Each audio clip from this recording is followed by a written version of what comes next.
Los Angeles, a city of dreams. When a young actress encounters a woman with no memory, the two work together to solve the mystery of who she is. Meanwhile, a director loses control of his film, and a man discovers there may be more to his nightmares than just his imagination. Where do dreams come from? What mysteries will be revealed on the long and winding way up Mulholland Drive?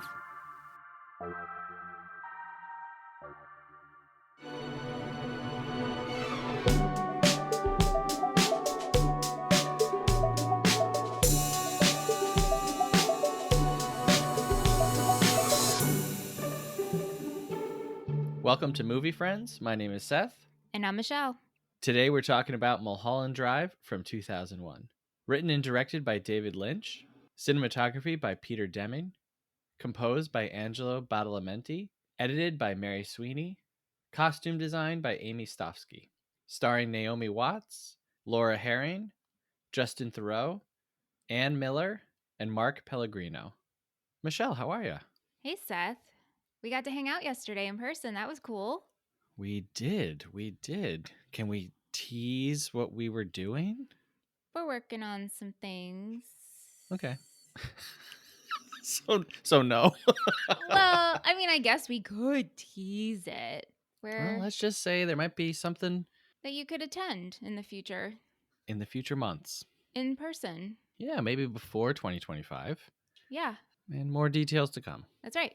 You also are going on a trip. Yes. I don't view this as a trip, though. This is like work. This Well, isn't. it's a work trip. It's a work trip. Yeah, we're Yeah. going to Epicon Chicago this weekend. Liz and I, my Total Betty co-host, and it's a fan convention of Twilight and Pretty Little Liars. Actually, we have a photo op with Keegan and Tyler. Oh my. Yeah, so we're getting some Toby Caleb action. Awesome. Yeah, and we have panels, and patron Kate is going. We get to meet patron Kate No. in person. I know. I'm Oh, so I'm excited. so jealous. Yeah. I'm very, very jealous. Yeah, it's going to be a good time. You know, it's funny that you bring up Patron Kate because she's the one who picked this movie. Kate.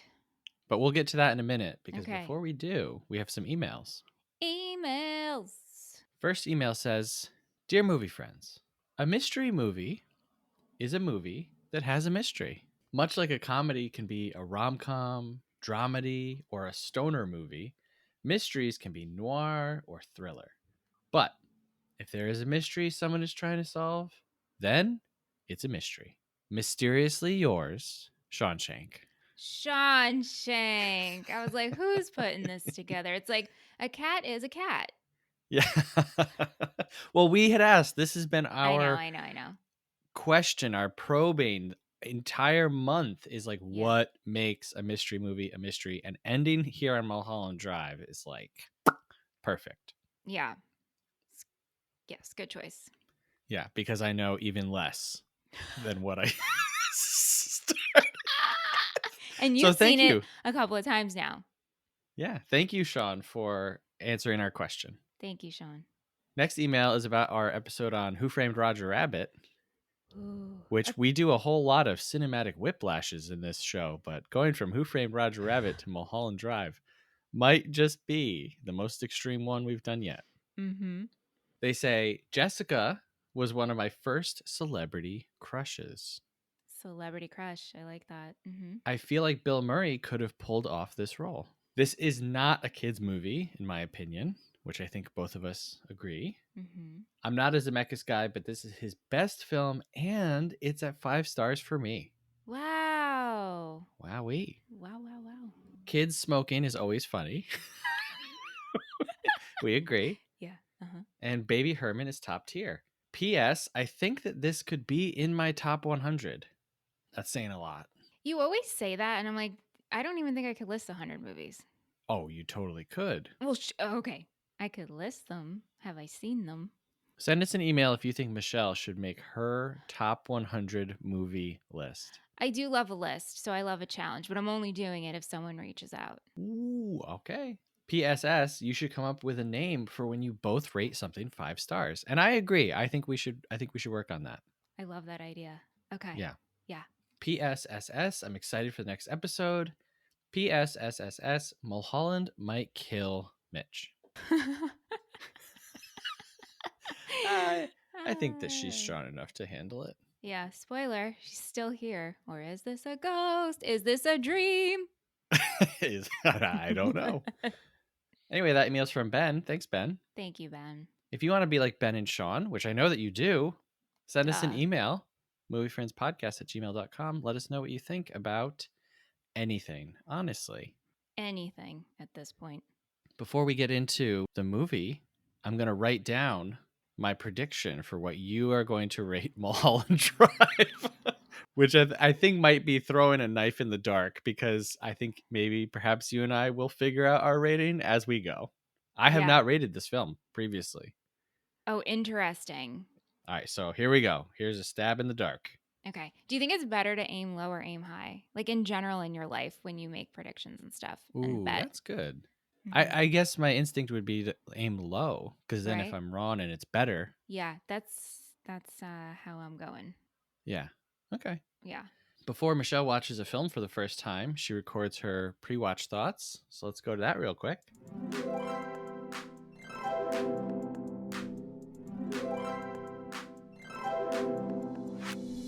I don't have many thoughts going into Mulholland Drive, so instead I'm going to express my feelings through a haiku.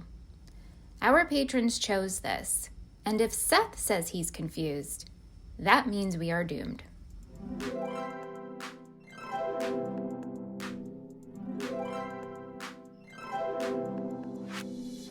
First of all, I love the haiku. Thank you. Thank you. Very good. Yeah. And yeah, I think we're a little doomed here. I had no thoughts. I was like, I need to express it Yeah. in a way that is truth. Yeah. Yeah. Now, this is not your first David Lynch. No, it's not. No. Okay. You have deep experience with Blue Velvet. Deep? I don't know if we'd say deep, but I have, as we learned when I did another movie podcast that I was a part of for a hot second. Which absolutely blew my mind. Yeah. But we did cover Blue Velvet because that's one of my friend Jason, that's one of his favorites. And he loves David Lynch. So yeah. I texted him about watching Mulholland Drive and he gave me some insight and I really appreciated it. So shout out to Jason. Yeah. What did he say, if I may ask? So the first time he watched it, he wasn't a fan, but that inspired him to there was a class on it at college. So he took a class on it and it made him really respect and understand it. And let me read you what Jason sent me. He said, I can give you 2 hints for enjoying this movie. Would you like it? And I said, please. Because at this point, I was about an hour in. And so he said, my film class said it's nonlinear. That's what blew my mind. And I'm going to send you tips that were included in the DVD that helped. So simple, but brilliant. Naomi Watts is amazing. And so he sent me the DVD insert that gives you David Lynch's 10 clues. Yes. Yeah. Which I was like, whoa. And it's funny because after reading those clues, I'm like, well, this means nothing to me. This still did nothing. But I caught on to it being nonlinear. And once I picked up on that and I thought I was crazy for thinking that for a hot second, I was like, oh, okay. So thanks, Jason. Thanks, Jason. I think that this is a good episode to kind of reiterate to the listeners, especially those listening for the first time, that Movie Friends is not a film dissection podcast. It is about 2 friends who watch a movie and then talk about our experience with it. And we will bring in facts and different things, but sadly for you, if you're listening to this hoping to understand Mulholland Drive, we are not going to offer like a concrete interpretation. Well, you know what? I don't think you could listen to any podcast or even David Lynch himself and get a concrete answer that you would be happy with. You might get the answer, but you'd be like, I don't like that. Yeah, so I went super hard into finding as many different interpretations as I could. Yeah. And I would listen to one and be like, oh man, yeah, that makes total sense. And then I would listen to another one completely different. Mm-hmm. And I'd be like, wait, that also makes sense. Mm-hmm. And I did this like 6 times until I just went to the source and I started looking into what Lynch himself says about the movie. And that made me feel like much better about it. Lynch said in an interview that he believes that we are all detectives, which is a very nice, cute idea. I like it though. It's true. It's Yeah. true. Yeah. He said, the frames are always the same on the film. It's always the same length, and the same soundtrack is always running along it. But the experience in the room changes depending on the audience. That's another reason why people shouldn't be told too much, because knowing putrefies that experience. Which is great. Yeah, the interviewer was like, even if people come to a conclusion that's different from yours, and he said yes. Anthony and I were talking about this earlier because I was telling him about the interview. And he's like, yeah, that's great. And I was like, right. And he's like, I like stuff like that. I'm like, right. He's like, I just didn't need like over 2 hours of it. Sure, sure, sure. And Yeah, I was like, yeah, right. And I yeah, think you have to be in a certain mood to experience it. yeah. Mm-hmm. Mm-hmm. Mm-hmm. I don't want to make it like a cop out, like, oh, well, it's unknowable. And so we're not going to bother. It's not that, No, because it's I not. did bother. You I did. tried. And I found some really interesting, convincing stuff that, you know what? Anyone out there listening to this, you can go and find that. Yeah. But I'm not so interested in like laying out my interpretation of it for you and having you sit there and listen to me for 40 minutes, or have you sit there and tell me all the things that, because anyone listening, if you think differently, you could be like, well, that's wrong, wrong, wrong. Right. And I don't think that that's Lynch's point. Like, Yeah. he made a movie. He himself is giving clues, and so he is saying like, you can figure this out. You have to pay attention. You have to be a detective, right? Mm-hmm. But he's been adamant throughout the years to not explain what it is, and he says the same thing over and over and over again. You can watch clips of him in 2001 and 2006 and 15 and 20 saying the same thing, that if he explained what it is, then it defeats the whole thing. Like, it wouldn't be Mm-hmm. fun. And I think about Mm-hmm. other mystery movies. Once you know the mystery and then you go back and watch it, all you're looking for are the clues that fit into the answer that you already have. Yeah. Right. And in a really genius way, he made a mystery that never ends. What do you mean by that? Let's unpack that a little bit. Like, Mulholland Drive is maybe one of the best mystery movies ever made, because every time you watch it, you can quote unquote figure it out in a different way. The mystery never ends because there is no answer. Oh, I see what you're saying. Okay. Yeah. Yeah. Yeah. Like, Yeah. if he's the only one who knows the answer, and he won't confirm all of the theories, all the different theories, right? Then no one will ever be right. And so we have to keep going back to the movie and experiencing it. Mm. And I Mm-hmm. think Mm. what this movie does do really, really well is every time you go back to it, it is a different movie. Okay. Like, So, yeah, go ahead. I'm exactly with your friend. When I watched this for the first time, as a lifelong David Lynch fan, it ended and I was like, I wasn't angry, but I was just like, yeah, I don't know what that was, and then never revisited it.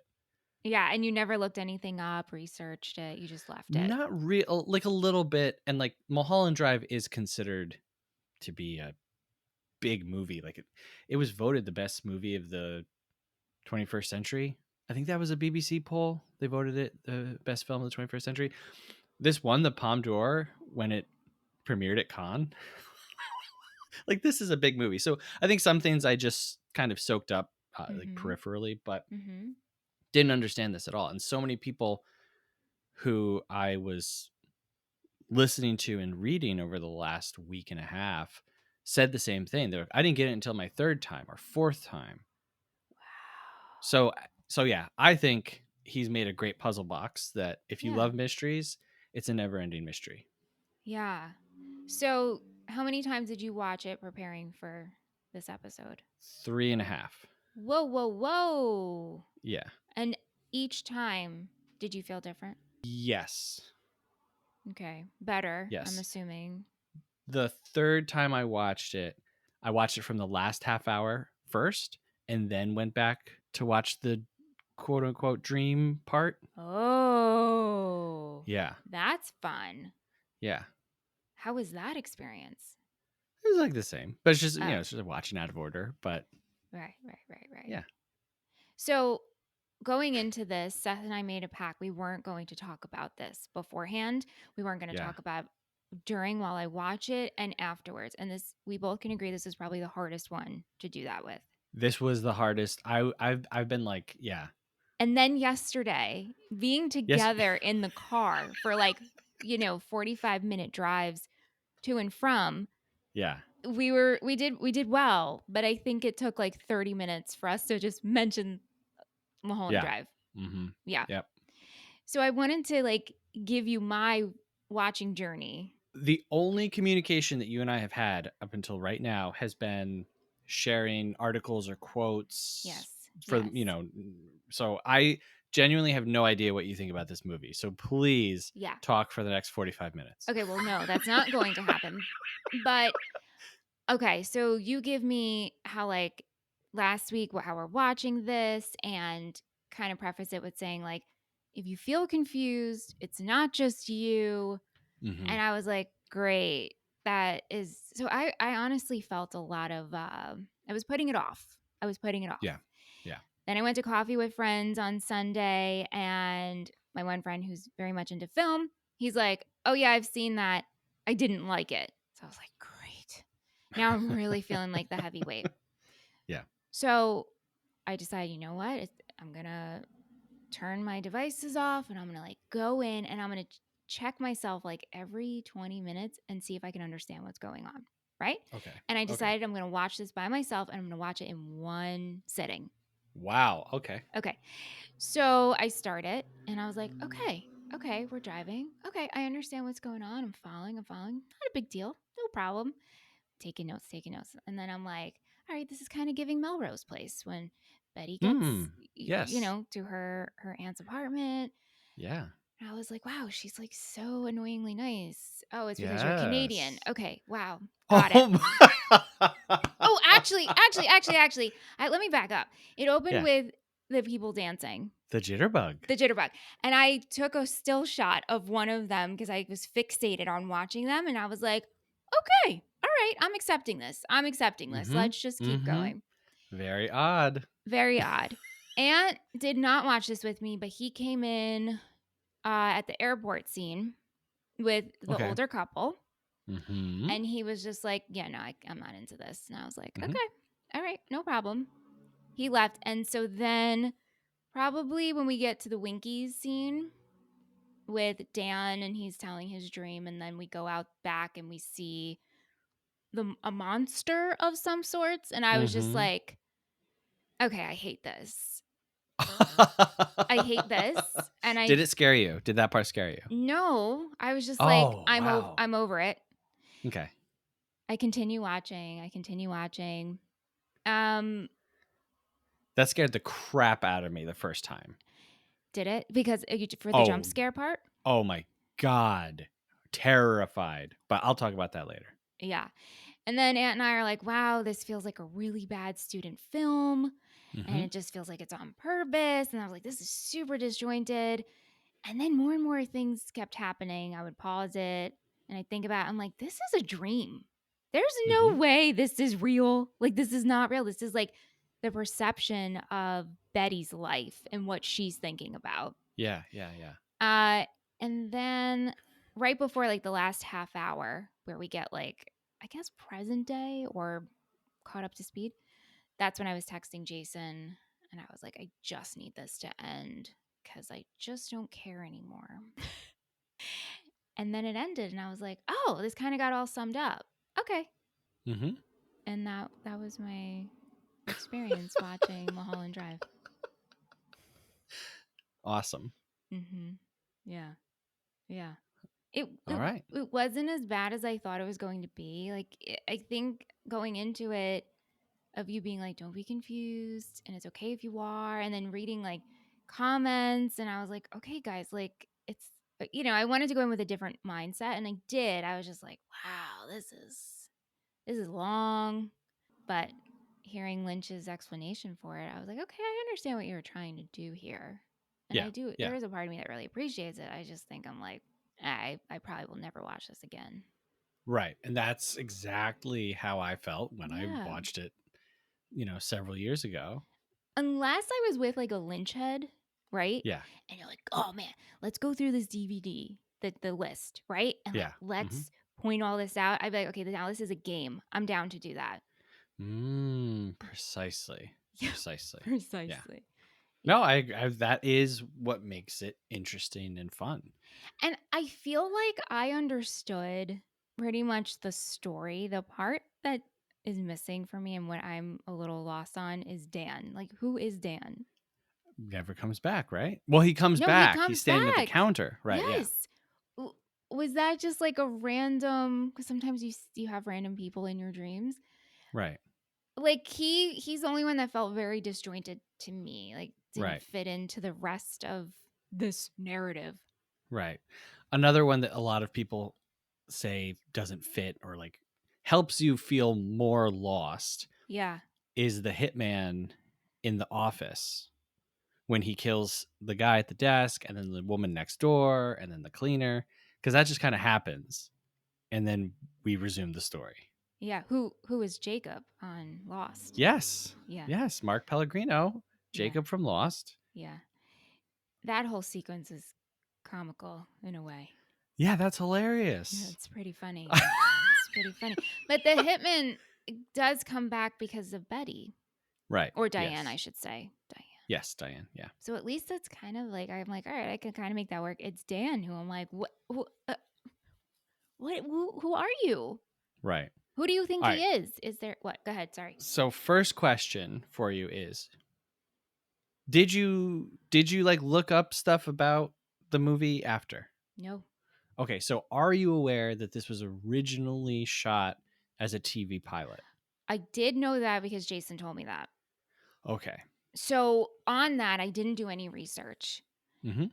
Where where did it cut off in terms of being shot as a pilot? Exactly. Exactly. Do you know? Do you Exactly. have the answer? No, there's no. I don't want to say that there is none. And people listening out there, feel so free to send us an email with Yeah. any facts that you Mm-hmm. have. Mm-hmm. Some people will say, well, basically the first 2 hours, that's the stuff that was shot for the pilot. We know that that's not true because they didn't shoot sex scenes for ABC. Oh, right, the sex scenes. Yeah. Yeah. Mm-hmm.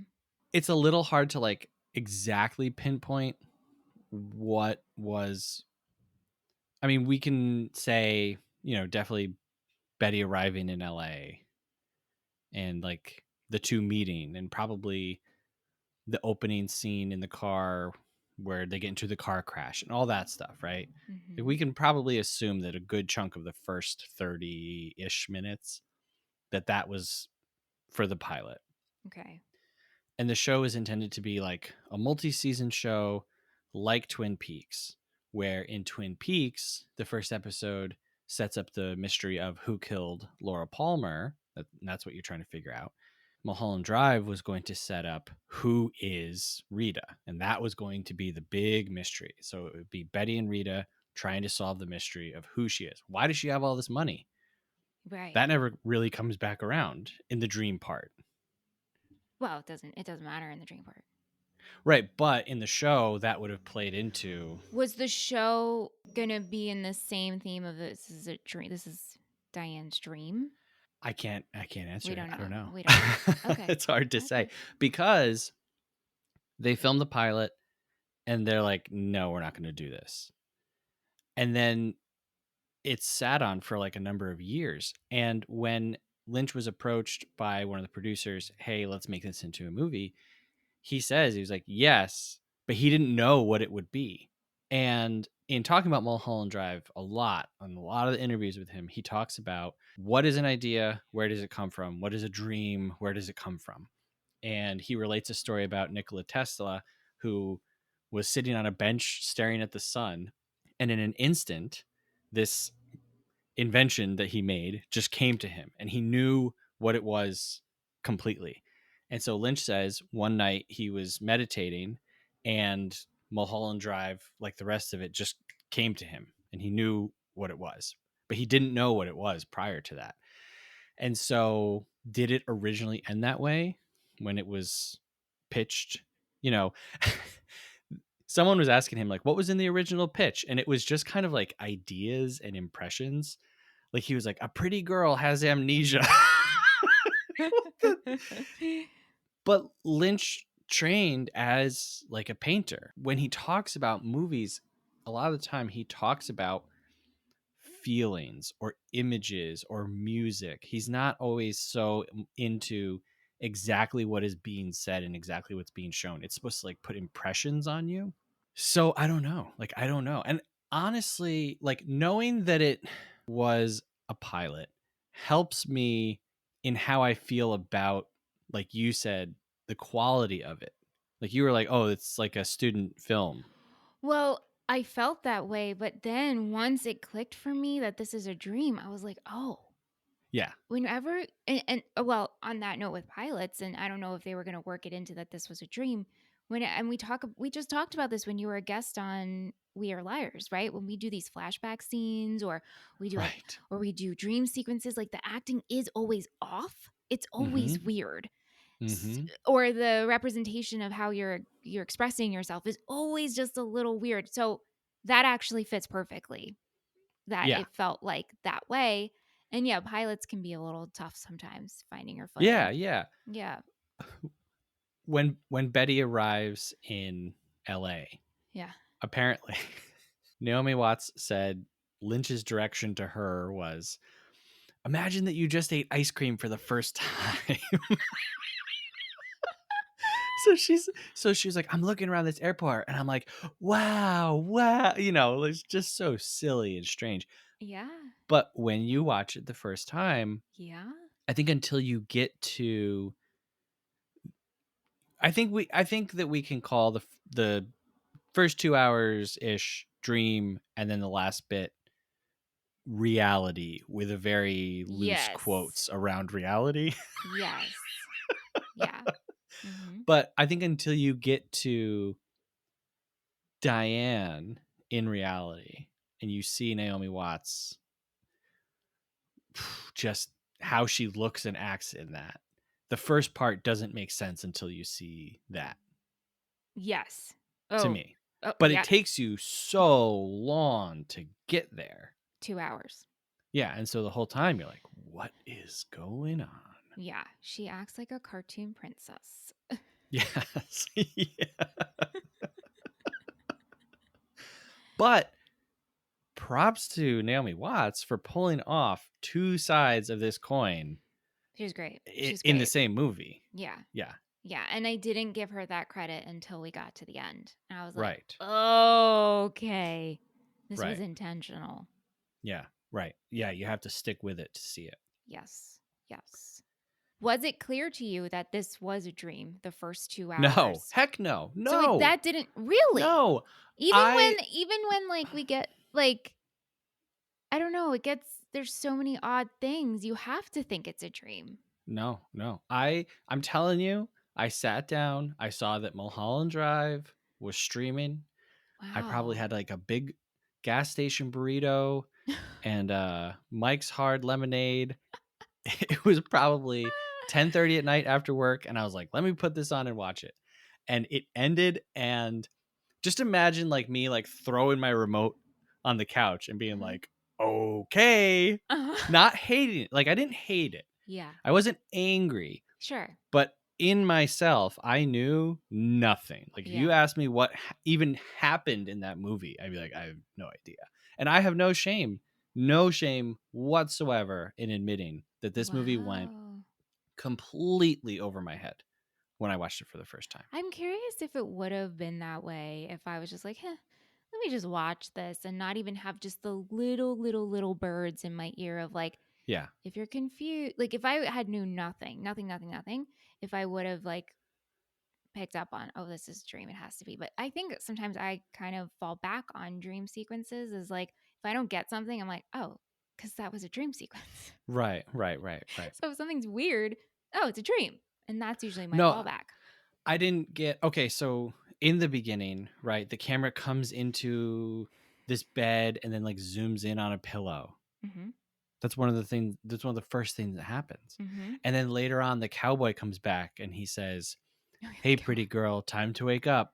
right, the cowboy. Right, and so when you see those things, but again, like in the sea of 2.5 hours, am I remembering like all these tiny little clues? No, rewatching it and reading about it and dissecting it, do I see all those things? Absolutely. Yeah.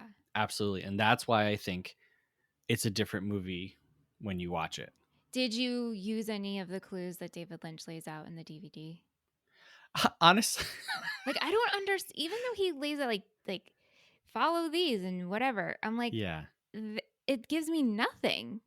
Well, like I noticed like the red lamp towards the beginning when we're playing telephone, the girl is still missing, right?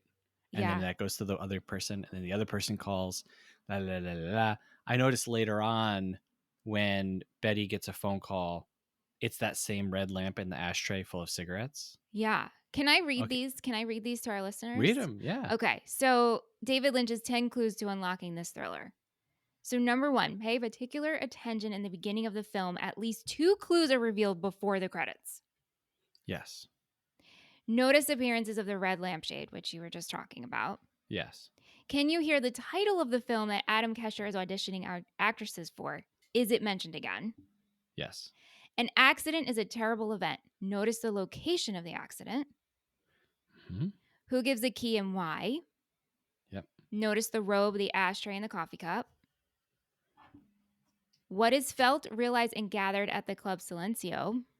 Hmm. Did talent alone help Camilla? Note the occurrences surrounding the man behind Winkies. And number 10, where is Aunt Ruth? So I'm like, I get this, and I'm like, okay, none of that it to me is clues when I think for me this movie is just like, oh, it's a dream. I don't really need to figure it out. Yeah. So I'm at a very simple foundation here. For me, Yes. that's what I'm taking away. Yeah. It doesn't need to be figured out. These clues do not lead up to, I guess it's layered. You can go pretty deep if you wanted to, but I'm like, Well, it's just a the dream. one, an accident is a terrible thing. Yeah. Yeah. Note, what is it? What is it? Note the location of the accident. Right. So if I wanted to really go deep into that, he doesn't say car accident. No. He just says an accident is a terrible thing. Mm-hmm. So how many terrible things happen throughout Mulholland Drive? Yeah. Mm-hmm. Like, which one is So he talking about? exactly. So like you said, there's the really simple, which is just, oh, well, the car accident. Where does the car accident happen? Mulholland Right. Drive. Well, it happens on Mulholland Drive. Right. And so when you answer that one really simply, you're like, okay, I have taken note, David Lynch. The But accident like to happens. me, that accident is the hitman by accident kills, the woman Mhm. in the other room. But also, I'm pretty sure like the place of the accident is where they like sneak through the woods to the party later. Well, yes. Yeah, Yeah. which was So right. yeah, but depending on which interpretation of this film as a whole you take, Mm-hmm. that could mean very, very, Mm-hmm. very different things. I listened to one person who very convincingly laid out that this is about the open secret in Hollywood about female actresses having to perform sexual favors in order to land roles. Mm-hmm. And Yeah. that's what the whole movie's about. It's about Rita kind of like guiding Betty into this world. I listened to another interpretation that was like this movie is all about doubles. Every person has their double, their counterpart, and it's like how the two interact. Mm-hmm.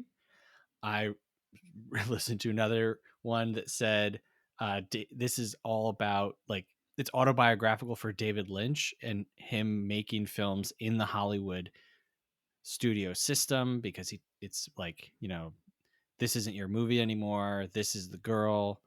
and then like going off of that idea, like, well, who are these girls? I read one that was really interesting that laid out that this isn't Diane's story, it's actually Camilla's story. And Okay. she is the one who's dreaming, because multiple times we see her dreaming, fall asleep. She's the one who doesn't know where she is. And when you're in a dream, oftentimes you don't know. All of these are very convincing and conflicting But they with all each other. yes, but all of them could actually work as one thought. And that was where I kind of came to. I would get about 80% of the way, and the people would try to pull their interpretation over the whole thing. And then it was like, it starts to get real flimsy around certain parts are real strong, Yeah. Yeah. and certain parts were not. And so I think, again, I look, people like to make fun of me for being too rational and kind and polite to other ideas, but I'm taking like the middle of the road stance on this movie. And Yeah. again, not as a cop out, and not saying all interpretations are valid, because you can also see interviews with David Lynch where people say, does this mean this? And he says no.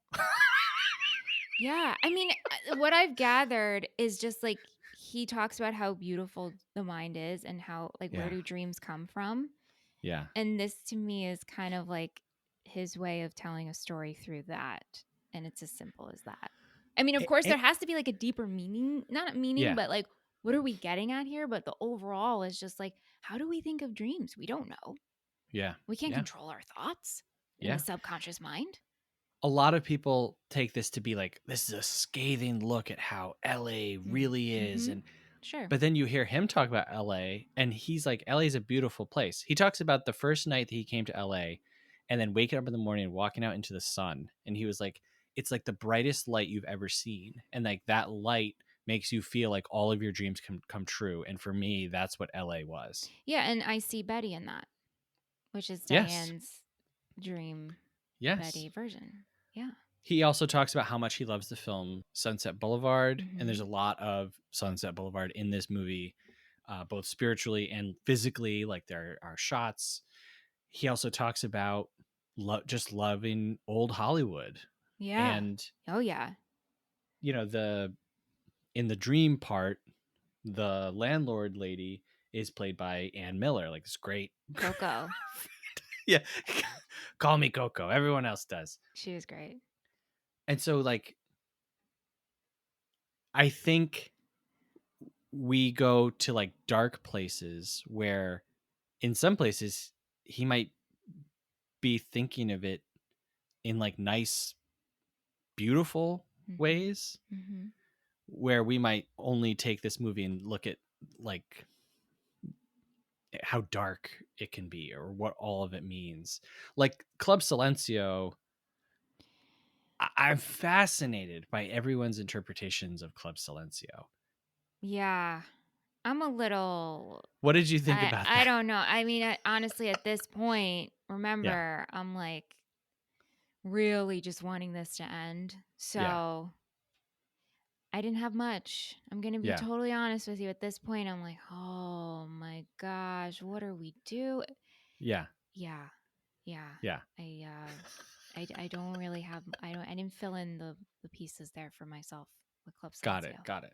So silence, obviously. Yes. Stay quiet. And what does that mean? Is that keeping the truth hidden? Yeah. Or is it just a place in your mind where you quiet yourself and you kind of see behind what's happening? Because, like, the dude, I don't know if he's a magician. Like, I don't know what it is, but he's the guy on stage. Mm-hmm. He's saying, like, there's no band, right? Mm-hmm. The guy plays, but look, he's not actually playing. And then when Rebecca Del Rio comes out and sings Crying, the Roy Orbison song, you're just watching it and it sounds incredible. It's like a great performance from her. Yeah. But then she like stops, like passes out, and the song keeps going. And even with being presented with this is all fake, you still get sucked into Yeah. what you're watching, and then you're reminded, no, this is still all fake. Well, I was more fixated on watching Betty Yeah. because she starts like, Shaking. Yeah. shaking. And that to me was like her having to keep down her feelings of how she was, how she, I guess, how she was like feeling portrayed on the Yeah. outside and trying to make her way. And that was like her literally physically being, her physical being like silencing her. Yeah. Yeah. Yeah. Quick note on the crying song. So I think people really greatly respect Lynch, as we should. I think that he's one of the most important American filmmakers of all time. A lot of times I'll just say modern times, but I think of all time, I think that he has like raised American filmmaking far past what other directors have done. But when you hear him talk about like how a lot of these things came about, it's just like, yeah, this just kind of happened. And I put it in.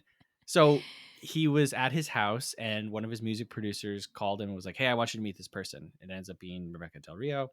She comes in and they record her singing this Roy Orbison song, Crying.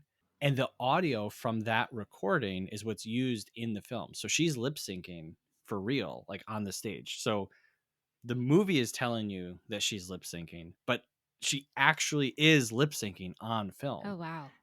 And so you would say, like, oh, well, what's the meaning behind the Roy Orbison? None. Someone showed up, he recorded it, he loved it, he put it in. The cowboy, he says, he says, the cowboy just came to me one night. And then I'm just thinking about this cowboy, Billy Ray Cyrus. Billy Ray Cyrus is in this movie. Were you shocked? Did you recognize him? Of course I was shocked. This, and I was like, is he gonna come back? No, he's a one off. He's Gene Clean or Clean Gene, and Yeah, yeah, the pool the guy. pool guy. Yeah, that made me laugh. It made me laugh.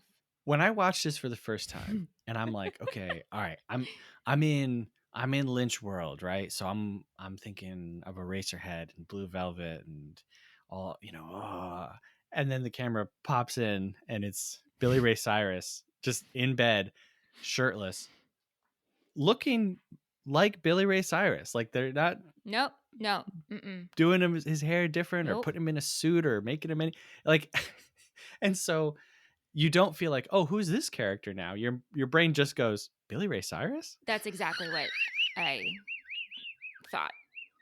And at that point in the movie, I wouldn't be surprised if he said, hi, my name is Billy Ray Cyrus. Nice to meet you, Mr. Director. Right, right. But Lynch said that he casted him because he was listening to his music. Yeah, I mean, not everything needs an explanation. Right. And I think that's the Lesson. yes, that's like the whole thing. Yeah, but people are uncomfortable with that. Yeah. They And want to put meaning behind sure, I get everything. that way. Yeah. When I watch something, I'm like, there's no explanation for this. You need some sort of explanation, but not every aspect needs to have meaning behind it. There's two scenes I want to talk to you about, but like the old couple. Oh man. They creeped me out more than Winky's monster. Really? They're grinning Yeah. and like looking at each other, and then when when Diane's like, she's having freakouts and getting real dark, and they shrink and they're trying to get under the door. Yeah. That's freaky, man. That's scary. It's very freaky. So what'd you think about that couple, and what do you think that stands for, that symbolizes? Your I don't know. I interpretation. mean, my interpretation of this whole thing, I'm still trying to like find. Do you think the old couple was just like, because when Betty gets off the plane and like, I can't wait to see you in the movies. You Yeah. smile out there and feel, it's so your teeth hurt. You're like, what is Yes. this? Right. Yes. And then later on, it could be she just imagined an older couple as being nice to her in a dream sequence. Right. Yeah. but perhaps she remembers their faces from something she saw in the supermarket. It doesn't. I mean, at some point, Betty, Diane did come to LA. Right. And And did so meet that older maybe couple. she did meet them. But in the dream part of the movie, it's heightened. Yeah. It's better than it actually was. I think it's just strange though, looking back, right? Like I can understand witnessing their exchange when they're still in the airport. But then for the old couple to have like a little scene, just the In two the of them car. in the Yeah. car, I was like thinking about that. I'm like, why did we just to give them how creepy they are so they could come back Mm-hmm. in Diane's Yep. mind when they're shrunk down and like, Yeah. no, dude, nah, Yeah. I don't like it. That I do. Yeah, I really, so I guess like my thing with this movie is I think it's about many, many things. I think different parts are about different things. I would say on the whole that this is a dream that Diane is having before committing suicide, Yeah. Mm-hmm. and that guilt is kind of tinging everything both in a negative and positive way.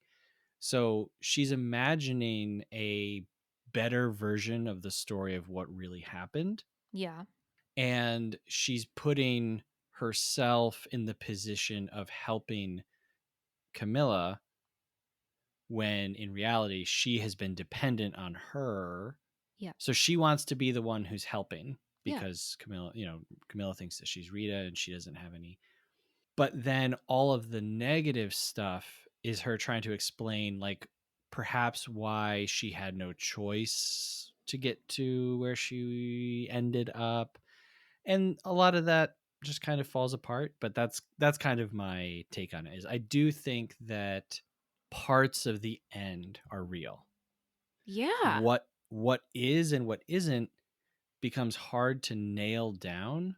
I can't remember who I was talking with, but it's like once you try to apply logic to part of it, it's not that you have to apply that same logic across the board, but it's so slippery that it's hard to do that. Like it's hard to definitively say Betty and Rita are the same person, because that's another interpretation of this, is that one of them is just a figment of the other's imagination You mean completely. you mean Aunt Rita or Diane? Oh no, Rita Camilla. Yeah, Rita Camilla. Got it. Got it. Got it. Okay. Betty in the dream part, Betty and Rita are the same person. And like let's Yeah. say Yeah. Yeah. Yeah. Yeah. Betty is the one who's imagining it. Well, the things that happen to Rita happen to Betty, and she's just trying to work out the mystery Right. of what happened. Right. And Yeah. so in the end, when we see I mean, Naomi Watts amazing when she's just like in the kitchen by herself in the robe staring, and Mm-hmm. she's just like kind of like shaking and like Mm-hmm. "Eh." And then she looks and it's just her on the other side. Mm-hmm. So now we're in the quote unquote real world, but we're still getting strange things like that. And then like the people kind of so right. Well, I felt that she at that point she's a tortured soul, Yeah. and your Yeah. mind can show you things when you're not at your full thought. I guess. Yeah. Yeah. She's having nightmares. Yeah, she's processing. And the reason that casting didn't go the way that it should is because there's a magical cowboy who lives at the top of Mulholland Drive who decides and dictates, even to Mm-hmm. very powerful people, Mm-hmm. who will be in the movies and who won't. Mm-hmm. And the cowboy did not pick her. That's right. And that's why. So it's not me. It's not my ability. There's a conspiracy. There are like evil powers at play that are keeping me down, Yeah. which I think everybody can relate to. We probably wouldn't put it in the personification of a cowboy, but It's not our movie. but right, yeah. So that's kind of my take on it, which isn't it's not Yeah. groundbreaking at all, but I feel like it's the safest. I almost feel like it's ground floor, and then you can start to build on top of that. But I Right. feel comfortable saying that they were in a relationship, whether it was romantic or not. In reality, I'm not sure. It might have been, it might not have been. Might have been one sided. It might have been very one-sided. In the dream part, the woman in the other apartment says, "Oh yeah, we swapped apartments." But then in the reality part, it turns out that that woman used to live with Diane and Yeah. she's coming to get her stuff. And so Right. who is that? Right. Is that another ex-girlfriend? Could be. Is that a live-in girlfriend that Diane left for Camilla? Or it could have just been new to LA. This is my roommate. Hey, who knows? It's hard to say. Yeah. Yeah. Okay. So, regardless of interpretations and if this works and whatnot, Yeah. I want to get your thoughts on the whole espresso scene. Oh, I love it so much. You love it so much. Oh God, it's disgusting. You think it was necessary. Okay. Yeah. Nothing's necessary. We have this talk No, all yeah, the yeah. time. But Right. yeah, because at this point, you're still trying to figure out who everybody is. And you're like, what? This is feels very disjointed. Different type of movie here. So that dude is Angelo Badalementi, and Mm-hmm. he is like a longtime composer with David Lynch. Mm-hmm. Made the music for this movie and several other movies, Twin Peaks. Awesome, awesome Mm. guy. Mm-hmm. Very funny in this movie Mm-hmm. as the very, very quiet mafia guy. And the way that he spits out the espresso, it's like unlike anything. No one has ever spit coffee out in a movie like that. Yeah. It just kind of like it's almost like they put a hose in the back of his mouth that's like slowly dribbling it out. Yeah. It's very odd. It's It's like, very odd. how much more espresso is it? I feel like more espresso came out of your mouth than was in that little cup. Yeah. Yeah. And the way that the studio people react to it, like they almost like jump up. It reminded me of when we just did High and Low, and Mm. like the way that the Japanese actors will sometimes, Mm-hmm. like they'll stand up and, what do you mean? That's kind of how they acted in this. It's like, that's the best espresso in the world. Yeah. Silly. You did not love it? Well, no, because at that point I'm like, what is happening right now? Like, Mm-hmm. I'm still trying to determine the tone of this movie, Yeah. where we're at. This feels really weird. Like, how is this connected to Betty? Yeah. Like you said, I think you have to be in the right mood Mm-hmm. and you have to take each scene as the impressions and the feelings that like Lynch wants to give you. I agree to that. Because in that scene, you feel very odd. It's very tense. And then the way that he does that is very off putting. Yeah. And it could be as simple as all that. Yes. He wants to weird you out. There you go. Yeah. Yeah. Right. Mm-hmm. And then in the scene where the hitman accidentally has to kill 2 more people, he wants to make you laugh. He thinks that that's funny. Which I think that depending on what interpretation you're going with, the hitman is there to steal that black book. Mm-hmm. The 2 of them, before he kills them, are talking about an accident, Mm-hmm. and he's saying like, "Oh, I hope you don't get in trouble." And he's like, "Oh no, it's no big deal." And so you're like, how does this connect to the opening? Right. Like, who are these people? Mm-hmm. So Yeah. disjointed. Yeah. So disjointed. But you know what you feel Yeah. throughout each scene. And I think that's a good place to start. Yeah. How do you feel about the cowboy? I'm just accepting him. I'm like, I when we first meet him, I'm like, I don't understand, but I'm going to accept it. Mm-hmm. And then I'm like, you have some kind of role. And then when I'm like, okay, I feel like this is a dream, and that was it. Like, there was a point where I just started accepting everything because Mm-hmm. I was like, you are not real.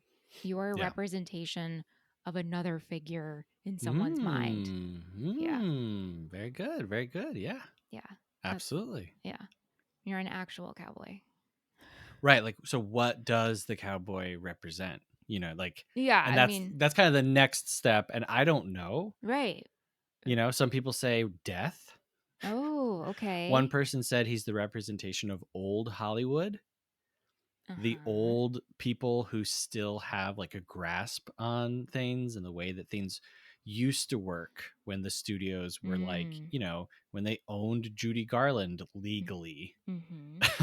Yeah. And then And Lynch is just like, no, I just wanted to put a cowboy in. So right. you're like, okay. Right. So it's like, so is it like you have this plot, which if it were a TV series, Mm-hmm. you would have explored the plot with the director, the movie that he's making. Maybe they all would have linked up at the end of season 1, Right. something like that. Right. And so the director's story is you've lost control. And so you need a head honcho, and he makes it this cowboy. Yes. Yeah. Why? Because the cowboy came to him. Right. I've It's great, never. but I don't care. I don't care. I don't care. No, I mean, at this point, you accept it. I'm accepting Yeah. it.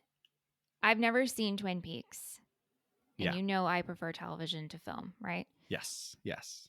Is Twin Peaks like this? Yes. Yes. So I'm curious, I'm curious for myself if I would like Twin Peaks. That is a show I've always wanted to watch, Yeah. and I've never done it. I've never seen one episode. Yeah. What So, I will say is this plays out better over Twin Peaks because it's like 2 full seasons, and then they came back 26 years later and did the 3rd season. wait, it's only 2 seasons? Yeah. And so you have longer to explore different ideas and Mm. different characters.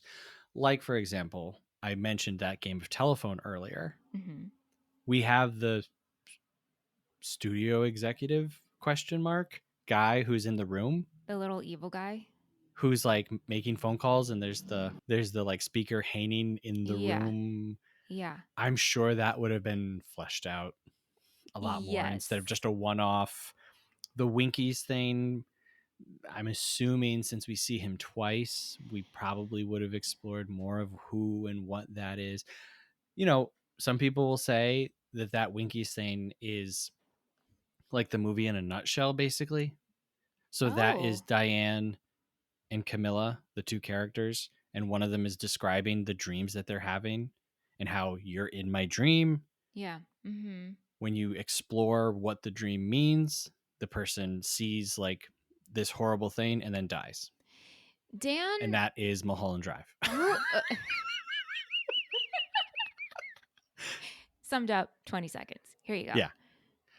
Okay. Dan is talking to the detective at Winkies, and he's like Uh-huh. explaining this dream. But who is Dan? Oh, you think that guy's a detective? Well, when I looked up his IMDb credits, he was listed as the detective who was working on the crash. Wow, interesting. Okay. According to IMDb, that because I Okay. didn't realize, but so I was like, is Dan a friend?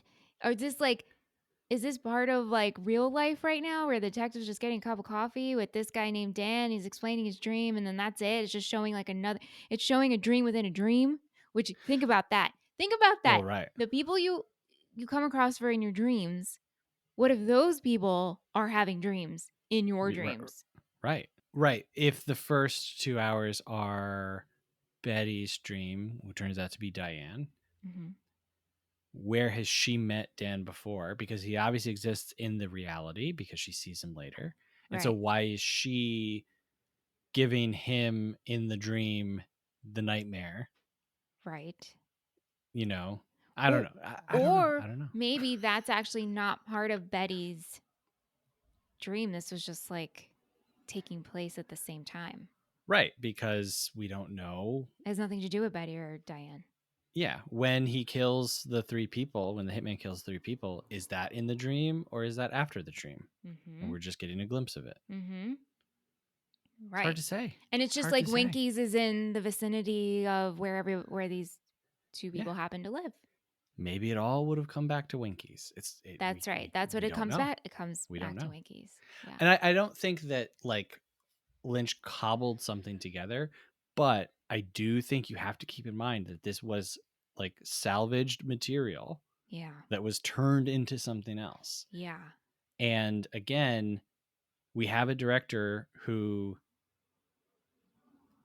says, yep, there are clues. Yep, there's a mystery, but I'm not going to tell you what it is. It's hard. It's hard to definitively say anything. This is like the end of The Sopranos. when you're just like, Oh, there's interesting. so many different theories and Right. you'll never get the answer. Right. And that's Mm-hmm. okay. It's okay. Yeah. I'm okay with that. I like Especially hearing with theories. mysteries. That's the whole point, isn't it? Yeah. Yeah. Yeah. Because, you know, we can watch like, a classic Hitchcock or a classic noir. And what's the mystery? What's the mystery? And then we learn what it is. And you'll never have that mystery again. Mm-hmm. This is like the everlasting gobstopper of mystery movies. Mm-hmm. I wanted to ask you about the audition that she goes on. I was uncomfortable. You were uncomfortable. Yeah. How come? Because it went on for way too long. However, at that point, I didn't know she was dreaming, or I was unsure that this was a dream sequence. And so I was like, wow, look at this. We're getting like this character's improving. And that's where I feel like we see the shift in Naomi Watts' acting, literally, because she's acting within acting.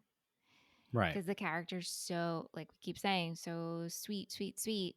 And then provides this scene, and you're like, whoa, what a shift here. We haven't seen this part or this side of her before. Right. But I was uncomfortable because I felt, I don't know. And I think it's made to do that. It's made to make you feel uncomfortable. Or that's just how I took it. You see her practicing her lines earlier. Which is in a silly way. No. Yeah, and it's like, I'm going to kill you, or, yeah. I hate you. And then I have to say this line like this. Yeah. Right. Right. Yeah. And then when it comes to it, it's like, oh my God, she's an actress. Yeah, it's like night and day. And this is incredible. Right. And she just apparently arrived in LA and then whips this out. Like, where have you been? Yeah, it's great. She's just great. And were you uncomfortable? Yes, it's very uncomfortable. Okay. It's very, very uncomfortable. He puts in this actor who is very much older than her. Mm-hmm. And I don't think that this is how professionals would do it. I don't think you'd be like, I'm just going to play this real close. Well, I also don't think, I mean, I've worked in casting before, and usually it's a room and there's a table and right. You're not just all kind of like sitting on the arms of couches watching. It's so intimate. It was so strange. Felt like it was being done in a closet. It's so weird. I think that plays into like the dream. The dream, yes. The dream of it is like, oh, everyone wants to watch me audition. Right. Yeah. But yeah, I think again, if we go to just like what is the base emotion that we're feeling there, we're feeling uncomfortable, but we're also feeling impressed. We're very conflicted in that scene because we want her to do well, but like this, do we want her to do well like this? And I think it puts you kind of into her shoes a little bit. Yeah. The movie ends with the woman in the blue hair saying silencio. Oh yeah. That's right. And then it ends. Yeah. Done. Finito. So it ends, and how do you feel? Yay. Marge Simpson let you go. That's right. Okay. Yeah, I can eat my ice cream now. It's still early on Sunday night. You can eat your ice cream. Let me go watch something to cleanse this palate. You don't eat ice cream while you watch? No, I was waiting for Aunt to get out of the shower, and then what was recommended to me was Mall Cop, Paul Blart. Oh yes, that's the most amazing thing. I couldn't believe it. Like the movie was ending, credits were going, and then it's like, up next, you should watch Paul Blart, Mall Cop. And Aunt lost it. He cracked it, like belly laughing, and I was just like, seriously? This feels like a dream. Right.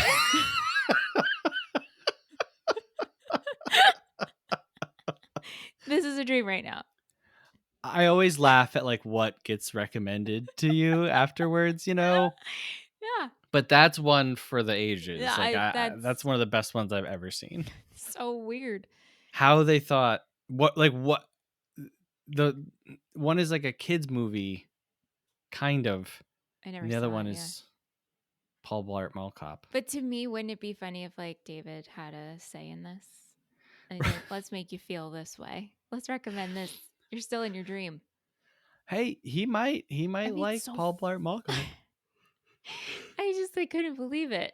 I couldn't believe it. And then retelling it because I tweeted it and I was like, this tweet feels like a dream.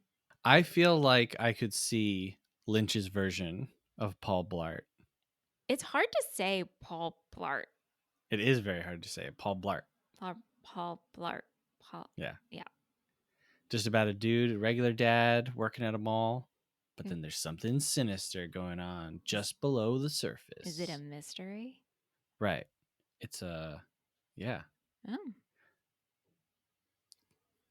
There was one guy who wasn't even sure that this was a mystery. His name was Roger Ebert. Uh-oh. I pulled part of his review. He says, the way you know the movie is over is that it ends. And then you tell a friend, I saw the weirdest movie last night. Just like you tell them, you had the weirdest dream. Yeah. Yeah. Can I know why Kate chose this and why the patrons voted? This was patron voted, submitted by Kate. Yes. Like, can we get into that? Because yeah, I want to know. I mean, I can't tell you why everyone voted for it. To torture, perhaps? They would need to explain. No, like I said, the patrons love this. Considered like a highly rated, beloved film. I can understand why. It's just like for me, like full disclosure, I put this somewhere in the middle of Lynch's movies. This is nowhere near the top for me. Has Jean Marie seen That's this? not to say that I don't like it. Did she watch it with you, Jean Marie? Yeah. What'd she think? Was she here for it? I think so. Yeah. I think so. Mm-hmm. Yeah. So the facts about this movie get it's a little hard because we're talking about something that was made as a pilot and then sat for a few years and then came back to be finished and made. So the budget is 15 million ? Okay. Box office is 7 million. So this lost a lot of money despite winning at Cannes. Mm-hmm. Currently has 84 on Rotten Tomatoes, 4.2 on Letterboxd, 86 on Metacritic. There is a Criterion release of this movie. This has not been included in the National Film Registry. Bummer. As of yet, as of the time of this recording, who knows? You never know. This podcast could scoot it right in there.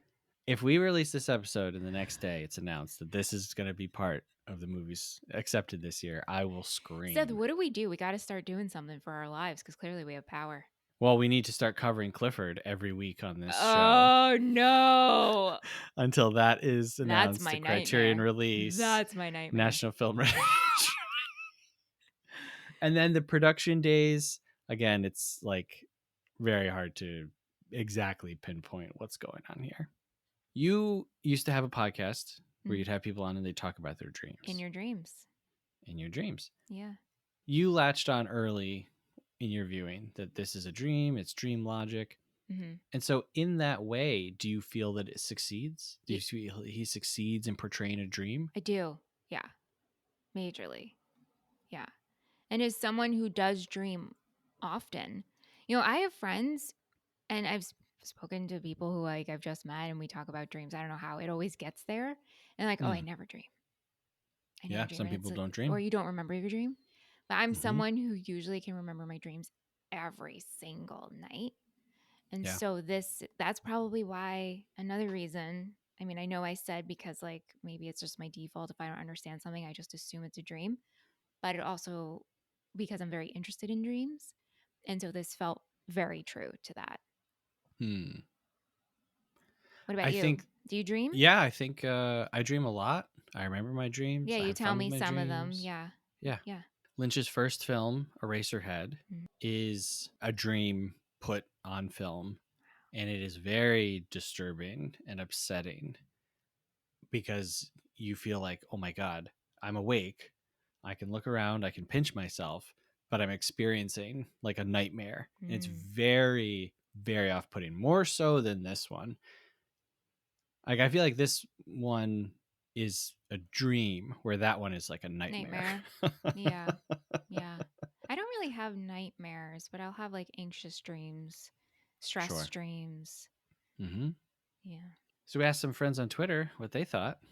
As we already mentioned, this month is a patron voted theme, mystery movies.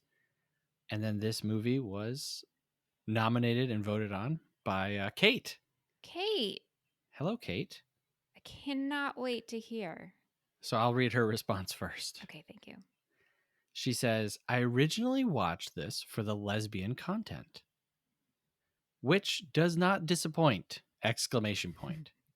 But ended up being far more intrigued by the last quarter of the movie, trying to figure out WTF was happening.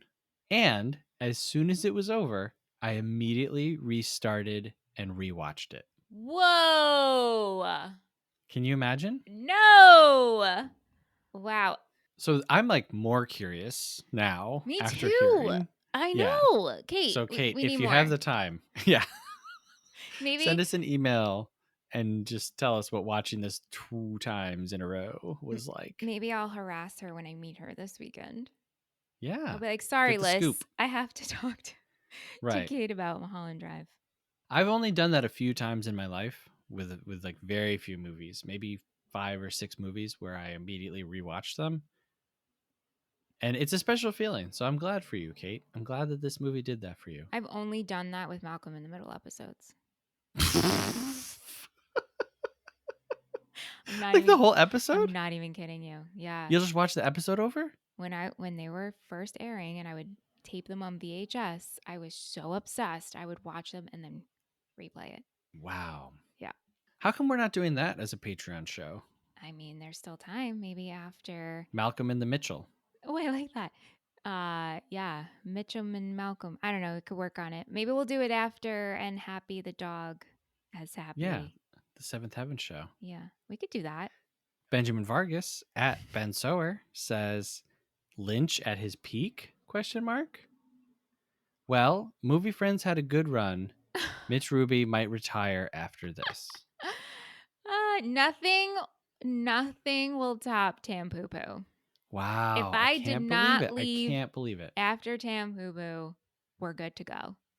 I really was wondering. I was like, is this going to be another Tampopo? No. And Nope. yeah. Tampoopoo for the win or the lose, however you want to. And I really thought, I was like, if anything is going to dethrone it, it will be this. This one? Yeah. I mean, I didn't. Okay. Yeah. Okay. Mm-hmm. The Wiz at I Am That Wiz. I just want to follow with Wiz Kid. What? I just want to follow with like I am the Wiz Kid. Oh. I don't know why. It just anyway. It's the one movie I've seen multiple times, absolutely loved, and don't entirely get. Oh, that's nice. Okay. Yeah, I like I that. agree. Mm-hmm. Nathaniel, A Life Day Miracle, which is a joke in reference to the Star Wars holiday special, I believe, at Film Hurts. So that's Film Hurts. Uh-huh. I don't know. I need an explanation of that Hurts name. donut. You ever did that? Ooh, a Hurts donut. Yeah. Yeah. Haven't thought about that in a long time. Jeez. Mm. Anyway, Nathaniel says, my favorite movie. That was a lot of build up to one simple sentence, but I just wanted to pull that out that this is, yeah. Okay. I can see how this is people's favorite movie. A lot of people's favorite movie, man. Mm-hmm. Anders Holmes at Fabricius91. They say, was meant to be the new Twin Peaks. Glad David Lynch carried on with it and made a movie out of the failed pilot. A very dark and surreal exploration of Hollywood and a doomed love story. It's complex with a lot to keep an eye on, but it's fairly easy to see what Lynch is driving at. It's definitely in my top 5 favorite David Lynch films list. Naomi Watts and Laura Herring are wonderful in this. Music by Angelo Badalementi and Peter Deming's cinematography are highlights too. Felicia at Cinemaroni says, one of my all-time favorite performances by an actor was given by Naomi Watts in this film. Wow. Mm-hmm. I also love that this is what David Lynch thinks of Canadians. Yeah, right? Exactly. Oh my gosh, that's so funny. Pretty great. Yeah. So those are some people that we do know. Now we go to a segment of the show where we hear from people we don't know. It's called Half Star, 3 Star, 5 Star. Half Star, 3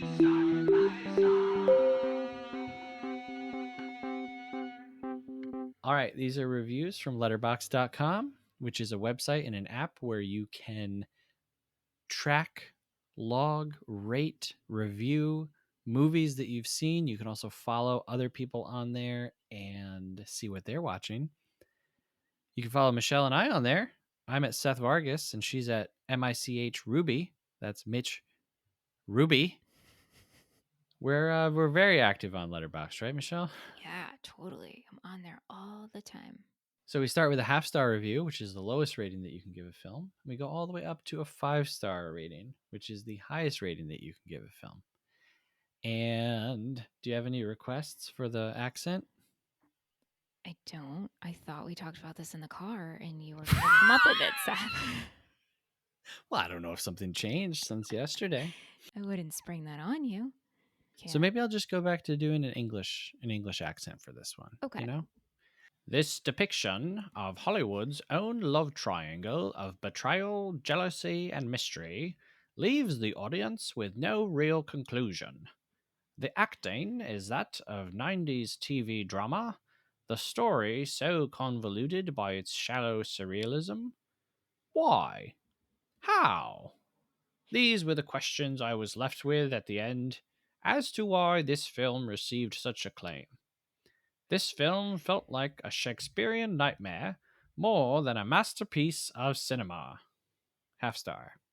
I don't know if anybody enjoys this segment, but I don't give a crap because this is for me. This is truly for me and me only because this is one of my favorite parts of the show because I'm always crying from laughing. Who are you channeling? Because I don't know who that was. That was a different Brit. That wasn't last year's Yeah, Brit. that was a whole new one. That was a new one. We need to name that one. And they need to like announce us at things. I don't know. Oh my It was so good, Seth. Thank you. Yeah. Too bad I didn't really pay attention to that review. I Well, get they I get that hated just it. they hated it. Yeah. I mean, I think we can understand, right? We can understand. Yeah. Yeah. It is like the acting of a 90s TV drama. For sure. And that's what I said. And he even like I thought of Melrose Place because of the courtyard Yeah. of the apartments, but even after I said that, he's like, this feels like that show you were watching. And I was like, Melrose Place? He's like, yeah. Yeah. Feels like that. But again, no shade to David Lynch because it's on purpose. All of Yes, this, yes, it's yes, all yes. on purpose. Yeah. It's all on purpose. Mhm. 3-star review says the movie's ending doesn't give you closure, and neither do the articles that you read after. Don't watch if you're like me, who loves movies that have a bigger picture. But if you're into surrealism combined with David Fincher's knack for the dark and atmospheric, this one's for you. Yeah, I mean, yeah, I guess so. I don't think this leaves you. I guess we've talked. I guess that was the theme of this whole episode. Like we don't really know it, but like I think I'm fine with that. So to me, there was an answer. Yeah. Yeah. Yes. Yeah. You I want- think like yeah. yeah. 5-star review. I pulled this one because it's a riff on a joke from my favorite TV show. 5-star review simply says, I love Mulholland Drive. I would love to understand it someday.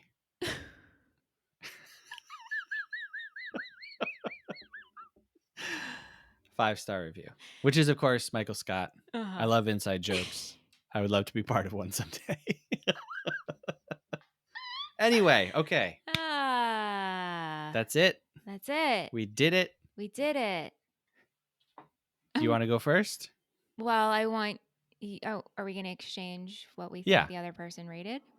Yeah. Okay. What do you think I rated this? Okay, so you're going first. Yeah.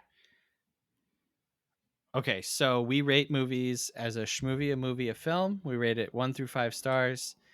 Say if we'd recommend it, final thoughts, whatever. Yeah. I think, and this might be reaching here, I think that you are going to rate this movie 3 stars. You are correct. You are correct. Wow. I am rating this a solid 3, and it's a film. Uh-huh. It's a film. Okay. Yeah. I'm not recommending this. No. Okay. To the people in my life, I'm not recommending it. If I got into a conversation with someone about David Lynch and they haven't seen this one, but they do like him, I'd be like, yeah, you Yeah. should watch it and check it out. But that's it. That's Yes. it. But I will say I was like I expressed, I was worried going into it, but I think this is a great movie for conversation. I think if Yeah. you are into film and you can get access to like the DVD count, the points that Yeah. Yeah. David Yeah. gives you. I think that could be really fun to watch with a friend or Yeah. partner, whoever. So, but for me, this is 3 stars. Yeah. Got it. Oh, I'm so happy that I guessed right. Yeah, I feel like I'm about to fail. Okay. All right. Wait, let me think about it for a second. What do you mean you No, did? I know what I'm going to rate it. I know what I'm going to rate it. All Okay. right, go Okay. ahead. Go ahead. All right. Well, I'm kind of embarrassed actually. Why? Well, because I feel like I actually think you're going to rate this higher, and that's what goes back to the top of the show. Me being like, do you aim lower? Got it. I Okay. I chose, and I don't know if you can see it, 3.5. Ooh, very close. 3.5. Very close. 3.5.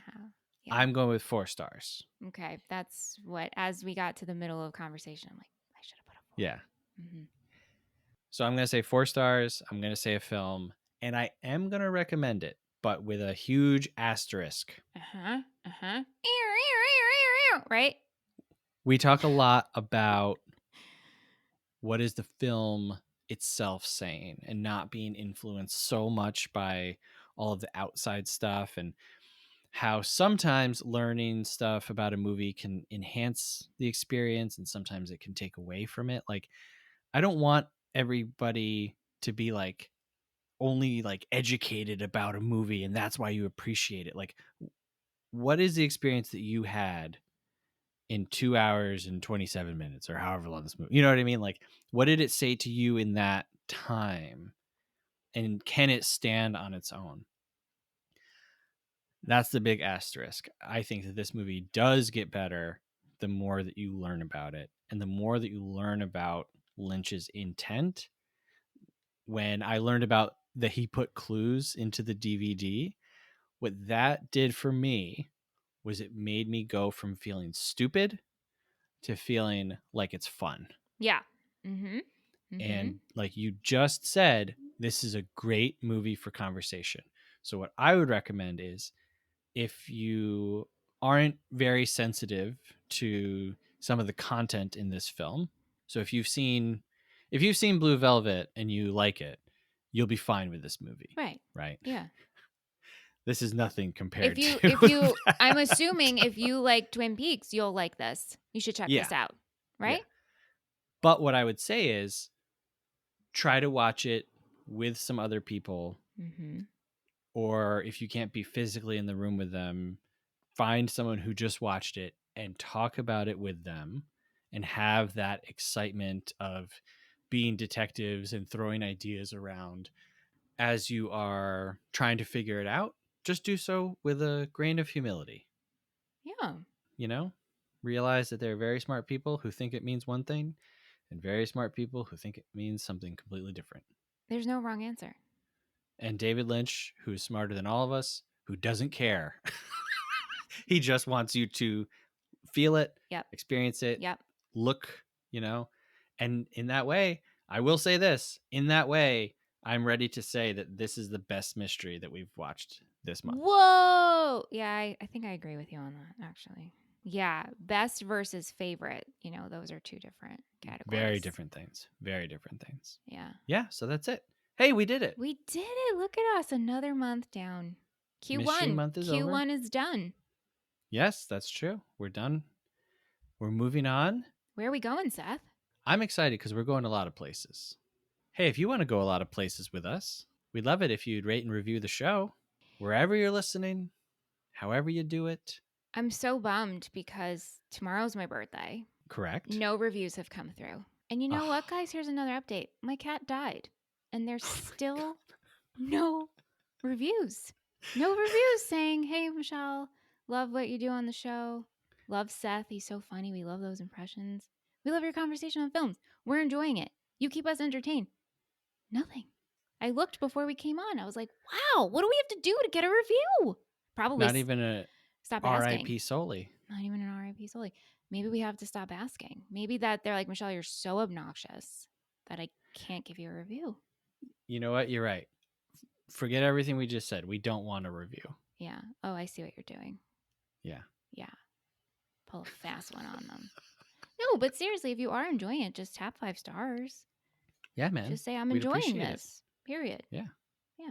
You can also send us an email, moviefriendspodcast@gmail.com. Mm-hmm. Let us know what you think about Mulholland Drive. Seriously. No, seriously. I'm still Mhm. devouring theories, and I would love to talk about this with anybody. So Yeah. let us know. Yeah. Were you scared when you went behind Winkies? You can also support the show, patreon.com/moviefriendspodcast.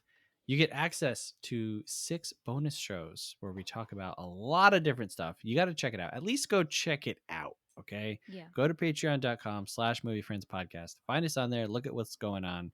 I just recorded an episode on Fast and the Furious 3 Tokyo Drift. That's going up before this episode will come out. We're doing a Seventh Heaven, 1 episode per season. It's insane. You got to check it out. We're almost finished with our coverage of Freaks and Geeks, 1 episode at a time for the whole first season, first and only season. That's going to be bittersweet when that ends. I know. You also get access to our patron-only Discord, and you get the satisfaction of supporting a small independent podcast. That's right. When you lay down at night and you think to yourself, what am I doing with my life? You can say, you know what? You know what, though? I skipped out on 1 boiled egg this month, and I took that money and I supported Movie Friends. And you're going to feel better. You're going to sleep good that night. That's right. When you do your happies and crappies of the day and you need a happy. You what? You're what? Is that what you do? Your happies and crappies. Don't say that like it's something. Is this not a known thing? It is now. It's pillow talk. Like, oh, let me think about my happies and crappies of the day. And so Ann and I will give our happies and our crappies. Okay, well, if you do happies and crappies, send us an email. But if you need a happy, you could be like, I supported Movie Friends. And that It's was amazing. my happy of the day. What do you mean? What's amazing? I don't understand. Just that whole idea. I've never heard of that before. When you and Jean are going to bed tonight, This will be a happy for me tonight. That's right. A happy and a crappy, yes. I want you to ask her, just turn to her and be like, hey, Jean, whatever name you call her. What's your happies and crappies of the day? Okay. All right. Report back. I'm going to ask you next week. Anyway, moving on. Next month, April, we're going to be doing adventure movies. Wow. Yes. And when you look at the movies that we've covered so far, you might be like, well, Seth, haven't you already done adventure movies? Kind of, not really, actually. This is going to be, I will say, we've already talked about some of the movies we're going to be doing. This might be like the hottest Boehner month. You know what I mean? Just like all boom, boom, boom, boom. I don't know what you mean by that, but I'm here for it. Okay. What are we starting with? We're going back to 1981. We're starting with a movie that is extremely well loved. Okay. For adventure movies. Mm-hmm. We're going to be talking about Raiders of the Lost Ark, directed by Steven Spielberg. It's from 1981. And shockingly, this is only the 2nd time that Spielberg is showing up in our movies so far. Really? How's it? E.T. Yeah, but I mean, he worked on Back to the Future. Oh, yeah. Well, yeah. And huge Roger influence and Ebert. producer. Yeah. This will be our 2nd proper Spielberg film. Mm-hmm. Yeah, so I don't think I've seen this. I know there's a boulder and Harrison Ford and a hat and a rope, and I've seen the show in a theme park, but or something. I know like on the outside what it's. It's an adventure. Yeah, I had no idea that Indiana Jones had like words after it. Well, so that's the thing, is it didn't. The first movie is just called Raiders of the Lost Ark. Yep. His name is not in the title. After the success of this one, then you get Indiana Jones and the Temple of Doom, Indiana Jones and the Last Crusade, etc., etc., etc. My mind is blown right now. But yeah, the first one, just Raiders of the Lost Ark. Do you like this movie? Or are you going to save it? I'll save it. Yeah, this was a stunt show. That's how I know this. And my dad loved it. And I, as a kid, I'm like, oh, whatever, get the boulder. I hope this movie involves the boulder or the rock or whatever's rolling. You're either going to be very comforted or very surprised. Great. Okay. Yeah. I'll watch this on the plane. Oh, very cool. All right. I love watching movies on planes. It's my preferred way to watch movies. That's insane. Yeah, I know. That's my favorite way. Crazy. All right. Raiders of the Lost Ark, 1981. Steven Spielberg, 115 minutes, less than 2 hours. You're in, you're out. You're thrilled, you're titillated. You go on an adventure. And this is currently streaming on Disney Plus, Pluto TV, and Paramount Plus. Great. All right. Well, thanks, Michelle. Thanks, Seth. We did good this month. We did. Thank you, Kate. Thank you, Kate, and patrons for voting. And patrons for voting. Yeah. Yeah. Wow. Can't wait to see what they cook up next. Stay tuned. Thank you very much for listening. Until next time, when we're talking about Raiders of the Lost Ark, have a good one. Movie Friends is produced by Seth Vargas and Michelle Rubenstein. Music by Anthony Pecora. If you like the show, please subscribe and give us a rating. It really helps us find new friends. Thanks!